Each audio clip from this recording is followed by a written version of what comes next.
buenas tardes, señoras y señores. Bienvenidos al atardecer de este miércoles, día 26 de marzo de 2025. Si ustedes siguen más o menos la actualidad, seguro que saben que hoy, por encima de cualquier otra noticia, destaca la comparecencia del presidente del Gobierno en el Congreso de los Diputados para explicarnos qué piensa hacer. Bueno, se suponía que para explicarnos qué se propone hacer para sumar los esfuerzos de España al plan defensivo que está haciendo Europa al margen de Estados Unidos. Digo que se suponía porque en realidad, y les digo una cosa que ustedes se podrán creer que me estoy pasando de frenada, pero de verdad que es cierto, Ayer lo pensé, digo, podríamos hacer una crónica hoy de lo que va a pasar mañana y luego mañana cotejarla a ver en cuánto nos equivocamos. No lo hicimos porque naturalmente los parlamentos no se habían pronunciado. Podríamos haber tirado de hemeroteca, pero les aseguro que era manifiestamente previsible lo que había ocurrido en el Congreso de los Diputados, hasta el punto de que ha dicho exactamente el presidente del Gobierno lo que ya sabíamos que iba a decir y los grupos de la oposición han dicho lo que ya sabíamos que iban a decir. Pero en fin, a mí mi obligación como profesional del periodismo es ver, oír y contar, y por lo tanto les tengo que tratar de resumir lo que ha ocurrido en esas 5 horas y 45 minutos que ha durado el pleno sobre el Consejo Europeo que se celebró el jueves de la semana pasada en Bruselas. Lo primero que les tengo que recordar, porque probablemente muchos de ustedes ya lo saben, es que este tipo de plenos no se realizan bajo el principio de igualdad de armas. El pleno ha durado 5 horas y 45 minutos. La intervención inicial de Pedro Sánchez ha durado 48 minutos. Cuando ha subido el jefe de la oposición ha estado 16.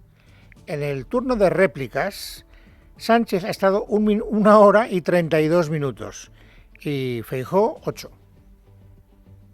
O sea que imagínense ustedes, sumen 1 hora y 32 más 48 y nos salen pues bastante más de 2 horas y cuarto largas, frente a los escasos 23 minutos del jefe de la oposición. Esta es la proporción. Y luego también es verdad que este dato lo estoy sacando de lo que ha dicho el propio señor Feijóo. Yo no lo he cotejado, no he cogido un cronómetro para verificar que su cuantificación es adecuada. Pero según Feijóo, de la hora y 32 minutos que ha durado la réplica del jefe del gobierno, 44 minutos se los ha dedicado a Feijóo para ejercer. De eso sí que puedo dar fe, porque he seguido más o menos de cerca. Tampoco creen ustedes que he hecho un seguimiento súper exhaustivo, porque mi salud no me lo permite. Pero en fin, he seguido muy de cerca el debate y es verdad que durante muchísimos minutos, no sé si durante esos 44 que dice el señor Feijóo, el presidente del gobierno se ha dedicado a ejercer de jefe de la oposición, diciendo todo lo que hace mal el señor Feijóo, cuando este tipo de debates consiste exactamente en lo contrario, en que sea la oposición la que le diga al gobierno aquellas cosas en las que debería mejorar. Bueno, dicho lo cual, vamos a entrar en materia. Punto de partida. Estados Unidos nos ha abandonado. Es verdad que Sánchez, que tiene que cuidar las formas, pues no ha querido señalarlo de una manera tan clara, pero se le ha entendido todo. Y como consecuencia de esa deserción, Europa tiene que empezar a mover ficha. La posición del Gobierno de España es clara y contundente a este respecto, señorías. Ahora que otras potencias se repliegan o socavan el multilateralismo, como estamos viendo, Europa debe comprometerse aún más en la resolución de los grandes desafíos y debates globales. Bien, es decir, que hay que gastar más dinero en defensa. Él no lo ha dicho con esa claridad, naturalmente ya saben ustedes que además él la palabra rearme, lo ha dicho durante el debate, es una palabra que no le gusta, él, en fin, quiere hablar de defensa, etcétera. Pero bueno, al final, la pregunta del millón, ¿y esto nos va a costar dinero? Respuesta, sí, nos va a costar dinero, pero ese dinero no se detraerá del estado del bienestar. Vamos a aumentar la inversión en seguridad y en defensa, pero señorías, lo vamos a hacer sin tocar un céntimo de euro de gasto social o de gasto medioambiental. Coincidirán conmigo en que todo esto ya lo había dicho en días anteriores. Repito, no hay absolutamente nada nuevo bajo el sol. Tal vez por buscar una novedad se ha mojado más de lo que a lo mejor cabía esperar. La única cosa que me ha sorprendido un poco a la hora de apostar abiertamente por la propuesta de formar, de crear un ejército europeo. Lo que debemos hacer es crear el ejército europeo, unas fuerzas armadas comunitarias, integradas por 27 países, para guiarla con la misma bandera y con los mismos intereses. Solo así nos convertiremos en una verdadera unión y garantizaremos una paz duradera en nuestra región. No estoy muy seguro de que hubiera algún precedente de hablar del ejército europeo con tanta contundencia. Sabíamos que era más o menos favorable, pero yo no recuerdo, a lo mejor porque mi memoria es frágil, pero no recuerdo un pronunciamiento, digamos, tan explícito a favor de la creación de ese ejército europeo. Es la única novedad. Por lo demás, les vuelvo a repetir, si hubiéramos hecho ayer la crónica de lo que iba a decir hoy el presidente del gobierno, hubiéramos acertado en el 80 o en el 90% de las cosas. De hecho, fíjense, cuando ha subido el señor Feijóo en esos primeros 16 minutos que le concedía el reglamento, lo primero que ha dicho ha sido esto. Usted ha venido a hablar aquí, pero no ha contado nada. ¿Acaso alguna de sus señorías no conoce todo lo que ha dicho el señor Sánchez esta mañana? ¿Acaso las personas que conforman la tribuna, escuchando simplemente una televisión, escuchando una radio, leyendo un periódico, no sabían exactamente todo lo que ha dicho el presidente de gobierno esta mañana? ¿Verdad que sí? Tiene razón. En mi modesta opinión, tiene razón el señor Feijóo. No ha dicho nada que no supiéramos con anterioridad. Es decir, no ha contestado a ninguna de las preguntas que otros líderes europeos sí que están contestando cuando se producen debates en sus respectivos parlamentos o comparecencias ante la opinión pública. ¿Qué preguntas? Según el señor Feijóo, estas preguntas. ¿Cuánto dinero tiene previsto invertir en defensa? ¿El 2% del PIB, el 3% del PIB o el 3,5%? ¿Cuál es el plazo? ¿Cómo lo va a gastar cada año? ¿De dónde va a salir ese dinero? Esas son las preguntas. ¿Qué instrumento va a usar? ¿El democrático, los presupuestos o el tramposo, los reales decretos, leyes y las transferencias de crédito? ¿Cuál va a ser el papel de España en la coalición de voluntarios? Pero estas son las preguntas de cualquier parlamento europeo. Y vuelve a tener razón. Aprovecha las últimas funciones de Aladdin, el musical de Disney, y vívelo esta misma semana. Hay un genio.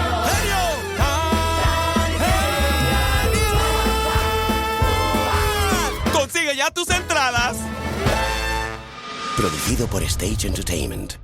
Vive con Mundiplan la experiencia de descubrir España pensada para viajeros como tú. Como expertos en viajes senior, hemos diseñado circuitos nacionales exclusivos con los que conocer lo mejor de Asturias, Cantabria, Costa del Sol, Huelva, Jaén, Málaga, Navarra, País Vasco y Galicia. Disfruta de tus próximas vacaciones con la tranquilidad de confiar en profesionales con décadas de experiencia. Entra en www.mundiplan.es y reserva tu próximo viaje. Mundiplan, es tu momento. En mi opinión, el señor Feijóo. Son preguntas que debería contestar el presidente del gobierno si de verdad quiere satisfacer la curiosidad de la opinión pública. Pero no ha contestado esas preguntas, no ha dicho nada concreto, nada concreto.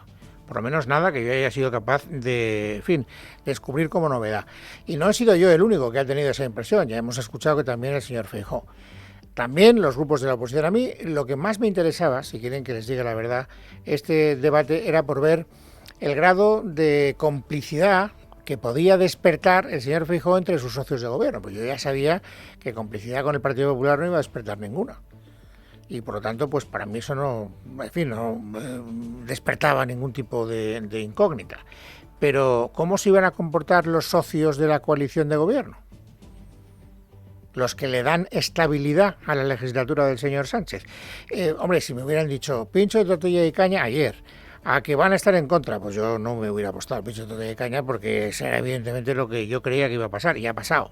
Y además, haciendo suyos ya algunos argumentos que en días anteriores estaban siendo especialmente utilizados por los grupos más afines en otro tiempo al Partido Socialista.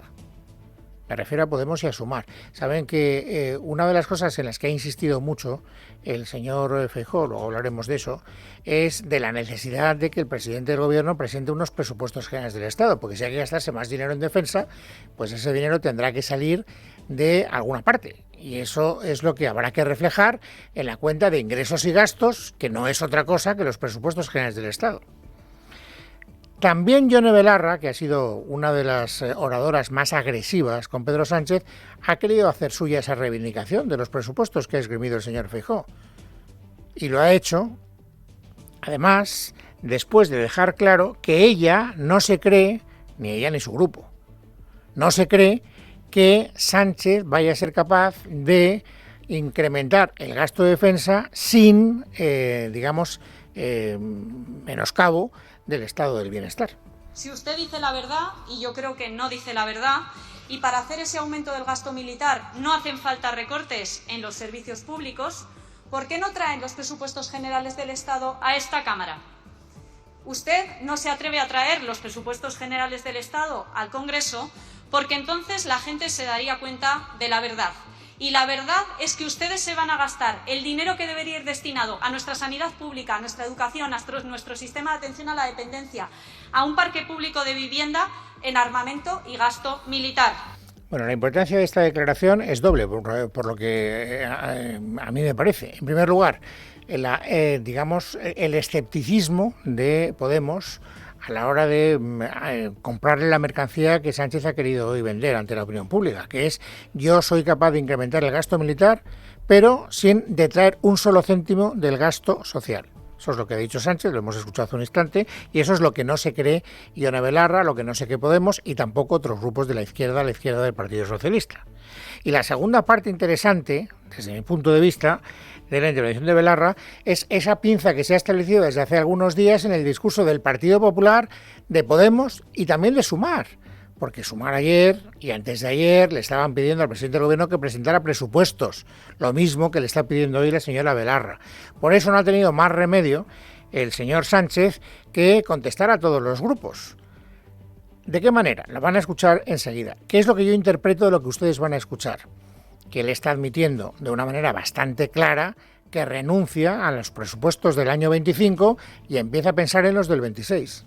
Nosotros somos los primeros que queremos actualizar los presupuestos generales del Estado y por eso estamos trabajando y negociando con los grupos parlamentarios. Si nos da tiempo a sacar unos mejores presupuestos este año, lo haremos. Si no, pues nos pondremos a negociar los del año 2026. Esa es nuestra obligación y es lo que haremos. Bueno, el abucheo en el momento en el que ha dicho: si no nos da el tiempo, pues los del 26. Y ahí es donde se ha producido ese abucheo que, por cierto, ha sido pronunciado no solo por diputados de la bancada del Partido Popular. Déjenme que haga un pequeño salto en el tiempo, ahora volveremos a este debate sobre el Consejo Europeo, pero es que inmediatamente después de que ha terminado ese debate empezó la sesión de control y ha habido un encontronazo dialéctico entre el jefe del Gobierno y el jefe de la oposición. ¿Con qué motivo? El de los presupuestos, por eso creo que tiene sentido que lo escuchemos ahora. ¿Qué dice Feijóo y qué contesta Sánchez? Le cito: no hay mayor inestabilidad que la que emana de la corrupción, que la de vivir en la esperanza de la prórroga presupuestaria o que incumplir los compromisos asumidos. Un gobierno sin presupuestos no gobierna nada. Pedro Sánchez, 2018. Señor Pedro Sánchez, 2025. Entonces, ¿usted lleva toda la legislatura sin gobernar nada? Ya le digo yo que yo prefiero unos presupuestos prorrogados a unos presupuestos tutelados por la ultraderecha, como usted ha hecho en Valencia. En todo caso, por responderle, el Gobierno de España está trabajando con los grupos parlamentarios por presentar los presupuestos generales del Estado. Si no es en este año, serán para el próximo año, pero los vamos a... Por supuesto que sí, señoría. Claro que sí. Este es nuestro deber y esta es nuestra responsabilidad y lo vamos a hacer. Mire, además, yo rompo una lanza en favor de estos presupuestos. O sea que 2 por el precio de 1. La misma respuesta en la sesión de control a la respuesta a distintos oradores, digamos, portavoces de grupos de la oposición que hoy han tomado la palabra durante el debate. Si no son los del 25, serán los del 26. O sea, no serán los del 25. Ya veremos si podrán ser los del 26. Pero bueno, esto es lo que ha ocurrido en un fragmento de la sesión de control posterior al debate, pero volvamos un momento al debate, porque estábamos escuchando a Belarra. Y Belarra no se creía que Sánchez fuera capaz de incrementar el gasto militar sin detraer un solo céntimo del gasto social. El discurso de Belarra ha sido más agresivo todavía, porque encarándose con el señor Sánchez le ha dicho esto. La realidad es que usted ha decidido pasar a la historia de nuestro país como un auténtico señor de la guerra, que va a realizar el mayor aumento del gasto militar de la historia de nuestro país. Y esto no le ha gustado nada a Sánchez, sobre todo porque viene de un grupo político de la izquierda con el que era gobernado. Es que hay que recordar que Belarra era ministra. Bueno, al señor Sánchez no había que recordárselo mucho, lo tenía en la memoria, lo tenía muy en la cabeza. Yo creo que él sabía que Belarra iba a ir por ese camino y que me da la sensación de que él traía esta réplica ya ensayada de casa. ¿Qué le ha dicho a Belarra? Escuchen. No, nosotros desde España, por supuesto que tenemos que comprometernos con la seguridad y la defensa de todos los europeos. Por cierto, lo hemos hecho con ustedes en el Gobierno. Y ustedes no dijeron nada. ¿Será porque estaban ustedes en el gobierno? Porque nosotros hemos aumentado, desde que yo soy presidente del gobierno, en 10.000 millones de euros el presupuesto en defensa, señoría. Con ustedes en el gobierno, con usted como ministra. Usted no me llamaba entonces señor de la guerra. Ahora sí. Tengo que decir que en esto tiene toda la razón del mundo, en mi modesta opinión, el presidente del gobierno. Es tal y como él lo cuenta. Pero bueno, por lo tanto, la primera conclusión a la que podemos llegar es que efectivamente Podemos no está por la labor de apoyar al gobierno en esto para nada. Ha quedado manifiestamente claro por las palabras de Belarra. Y había que ver qué decían otros grupos. Hay otro grupo que también por las declaraciones previas de los días anteriores estaba claro que si va aquí es arrastrado, pero muy arrastrado. Me refiero a Esquerra Republicana de Cataluña. No le gusta nada la idea del incremento del gasto militar. Es más, cree que no va a servir para nada. Hoy Gabriel Rufián lo ha vuelto a dejar claro. Señor presidente y sus homólogos de la Unión Europea, ¿ustedes creen de verdad que a un tipo que dice abiertamente que se va a anexionar Groenlandia y Canadá, que dice abiertamente que va a arrasar Gaza y que lo va a convertir en un resort para ricos, ¿ustedes creen que lo van a apaciguar gastando 800.000 millones de euros en defensa? Rufián no se lo cree. Y luego ha tenido una segunda intervención que me ha parecido incluso, esta es en el turno de las réplicas y de las dúplicas. Me ha parecido más interesante porque vuelvo a repetir que esta manifestación de Rufián, con otras palabras, pero la misma idea ya la podemos encontrar en la hemeroteca de los días anteriores. Pero claro, él está muy molesto, él y su grupo parlamentario, claro, Esquerra, está muy molesto por el hecho de que la pareja de baile habitual del señor Sánchez, cuando tenga que sacar adelante una ley, sea el grupo de Puigdemont, Junts per Catalunya, porque Esquerra y Junts se llevan muy mal, y hay un ataque de cuernos, de celos políticos enorme en Esquerra Republicana de Cataluña. Y por eso me ha parecido muy interesante esta parte de la intervención del señor Rufián. Entonces creo que es un mal negocio para ustedes cada vez más. Primero hablar con según quién, porque lo tenemos muy fácil, cada vez más fácil, para decirles, pues no. Se entiende todo, yo creo. Si ustedes siguen hablando con Junts, pues nos lo ponen en bandeja. Nos querrán pedir ayuda y les diremos que no. Me parece que esto va incluso un poco más lejos de lo del gasto militar, me da la sensación, pero tampoco me quiero hacer ilusiones. Y luego, una duda que yo tenía, y que tampoco crean que ha quedado del todo despejado en el día de hoy. Sumar se está moviendo en la ambigüedad. Sabemos que Esquerra Republicana de Cataluña y Podemos forman parte de la llamada mayoría progresista de la legislatura, pero no forman parte del gobierno. Y cada vez que pueden, ponen en apuros al gobierno para sacar contrapartidas. Pero Sumar se sienta en el Banco Azul. Sumar es socio del gobierno. Y por lo tanto había que saber qué decía Sumar en este debate, con la solemnidad parlamentaria que requiere una cita de esta naturaleza. Y por eso me interesaba bastante lo que pudiera decir Verónica Martínez Barbero, que es la portavoz de Sumar en el Congreso de los Diputados. ¿Qué es lo que ha dicho? ¿O cuál es la música, por lo menos, que se le ha escuchado? Si yo lo he interpretado bien. Pues que no les gusta un pimiento lo que está tramando el presidente del gobierno. La pregunta es clave. ¿Se traduce este gasto en una mayor autonomía estratégica para Europa? Y la respuesta a día de hoy es que no. Europa ya cuenta con el segundo mayor presupuesto en defensa del mundo. Por tanto, la cuestión no es de cifras, sino de visión, de estrategia y de rumbo político. O sea, que no parece que les guste la idea. Es verdad que si queremos llegar a un punto, digamos, de no fricción con el gobierno, Verónica Martínez Barbero ha dicho algo que a lo mejor al presidente del gobierno no le ha sonado mal. ¿Por qué? Porque el presidente del gobierno está hablando siempre de cumplir un incremento del 2% del PIB. Todo el mundo sabe que eso es mentira, porque en Europa nos están pidiendo mucho más. Pero bueno, él no ha querido concretar nada, como os veíamos al principio del programa, y sigue hablando del 2% del PIB. Y si eso llegara hasta ahí, es posible, por las palabras de Verónica Martínez Barbero, que Sumar pues no estuviera del todo en desacuerdo. Europa no necesita aumentar su gasto militar por encima del 2% del PIB si emplea mejor sus recursos, coordina capacidades operativas y prioriza la inversión en soberanía tecnológica, energética e industrial. Por lo tanto, hasta el 2% del PIB, pues tal vez, por encima no. Esto es lo que yo interpreto. Que vamos a tener que estar por encima es algo que sabe todo el mundo, que conoce un poco el percal. No se crean ustedes el discurso oficial del gobierno porque serían muy ingenuos desde mi modesto punto de vista.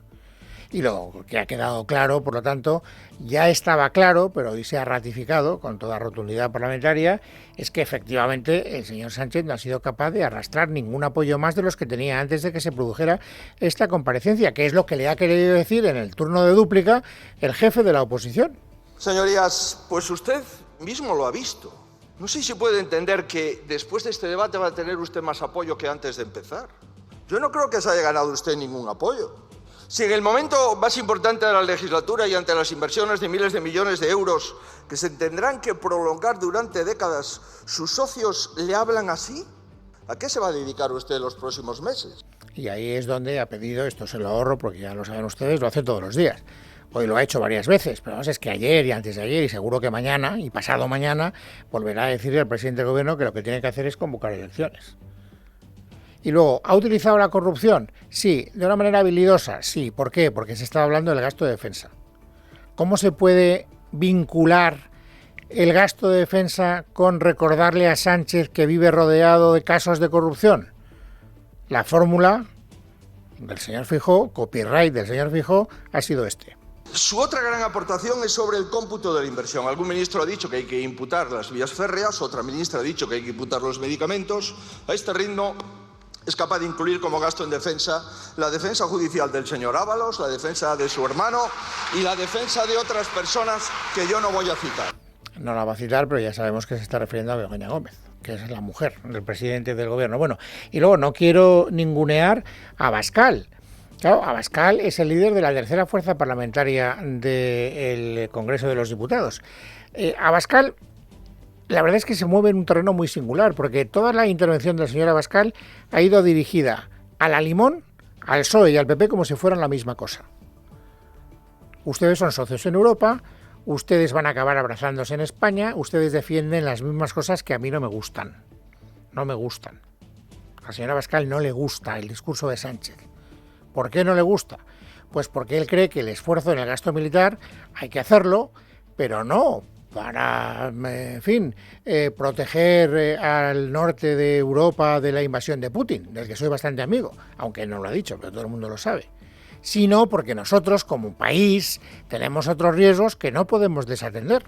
Claro que hay que aumentar el gasto en defensa.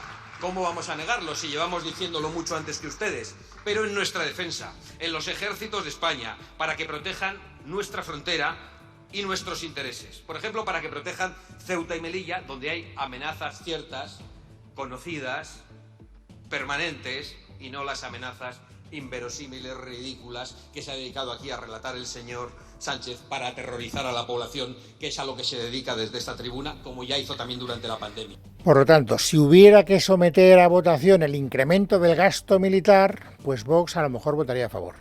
Es verdad que diría, voto a favor porque creo que lo que hay que defender es Ceuta y Melilla. Bueno, pues votaría a favor. Ahora, si se sometiera a votación la creación del ejército europeo que hoy ha anunciado con toda rotundidad el señor Sánchez, entonces el voto de Abascal sería también rotundo. ¿A esa idea? No. La señora Úrsula les ha pedido cientos de miles de millones, les ha exigido para levantar un ejército de Bruselas. ¿Esta señora qué se cree? El canciller Palpatine, montando ahora un ejército a su servicio personal después de permitir que Rusia pagase su propio ejército con el dinero de todos los europeos durante tantos años. Palpatine, por cierto, por si no lo saben, es el malo de la película de la Guerra de las Galaxias. O sea, que tampoco es que sea una referencia histórica muy rigurosa. Pero bueno, es miércoles, es 26 de marzo de 2025. Vamos a completar ahora, amigos, el paisaje informativo sobresaliente del día. Ángeles Hernández, bienvenida, buenas tardes. Buenas tardes, Luis. Noticias positivas en el ámbito económico, ya que España ha experimentado un crecimiento del 3,2% en 2024, superando en 5 décimas el avance registrado en 2023. Este resultado se debe en parte al incremento del 0,8% en el último trimestre del año, una cifra que se mantuvo estable respecto al segundo y tercer trimestre, según ha confirmado el INE con la publicación de los datos de contabilidad nacional. Leticia Vaquero. Buenas tardes. Mientras Alemania sigue estancada y Francia e Italia apenas crecen, la economía española sigue sorprendiendo. En el cuarto trimestre de 2024, el PIB ha crecido un 3,4%, una décima menos de lo avanzado por el INE a finales de enero, pero una décima más que el dato del tercer trimestre, que se ha revisado a la baja hasta el 3,3%. Con todo, el crecimiento del PIB del conjunto del año pasado ha sido del 3,2%. El ministro de Economía lo considera una muy buena noticia. Los datos que hemos conocido hoy, por tanto, siguen poniendo de manifiesto que España mantiene un crecimiento equilibrado, sostenible, robusto, capaz de generar empleo de calidad y además mejorar la capacidad de compra de nuestras familias. Y esto es particularmente relevante en un contexto tan incierto como el actual. La demanda interna ha sido el motor que ha generado todo este crecimiento. Por sectores, la construcción ha vuelto a despertar, expandiéndose 4,3 puntos más que el trimestre anterior, y destaca la actividad económica de la Comunidad de Madrid, que supera la media nacional. Asimismo, y como ha explicado el ministro Cuerpo, el empuje del empleo ha sido importante, según los expertos, por la rápida incorporación de trabajadores hispanoamericanos. Además, la vicepresidenta segunda y ministra de Trabajo, Yolanda Díaz, ha afirmado hoy en el Congreso que las negociaciones con Hacienda para eximir de impuestos a quienes perciben el salario mínimo interprofesional aún no han concluido, aunque confía en alcanzar pronto un pacto que materialice su postura histórica sobre este asunto. En cuanto cerremos el acuerdo, no está cerrado, en cuanto cerremos el acuerdo, espero que así sea, se lo vamos a comunicar. En todo caso, creo que los trabajadores y trabajadoras españolas que perciban el SMI no deben tributar Hacienda. Más cosas en el Congreso. Podemos una vez más vuelve a señalar a la justicia española. Esta vez Yone Belarra se ha dirigido directamente a la vicepresidenta del Gobierno, María Jesús Montero, al reafirmar su confianza en el sistema judicial. Buenas tardes, vicepresidenta. Yo creo que se equivoca esta tarde defendiendo a la justicia española, en la que claramente están atrincherados los sectores reaccionarios. Y claro que sí, la justicia española es diferencial en función de cómo te apellides. Si te apellidas Mariano Rajoy, si te apellidas Cospedal o si te apellidas Fernández Díaz, te libras de la cárcel, que es lo que hemos visto en este país.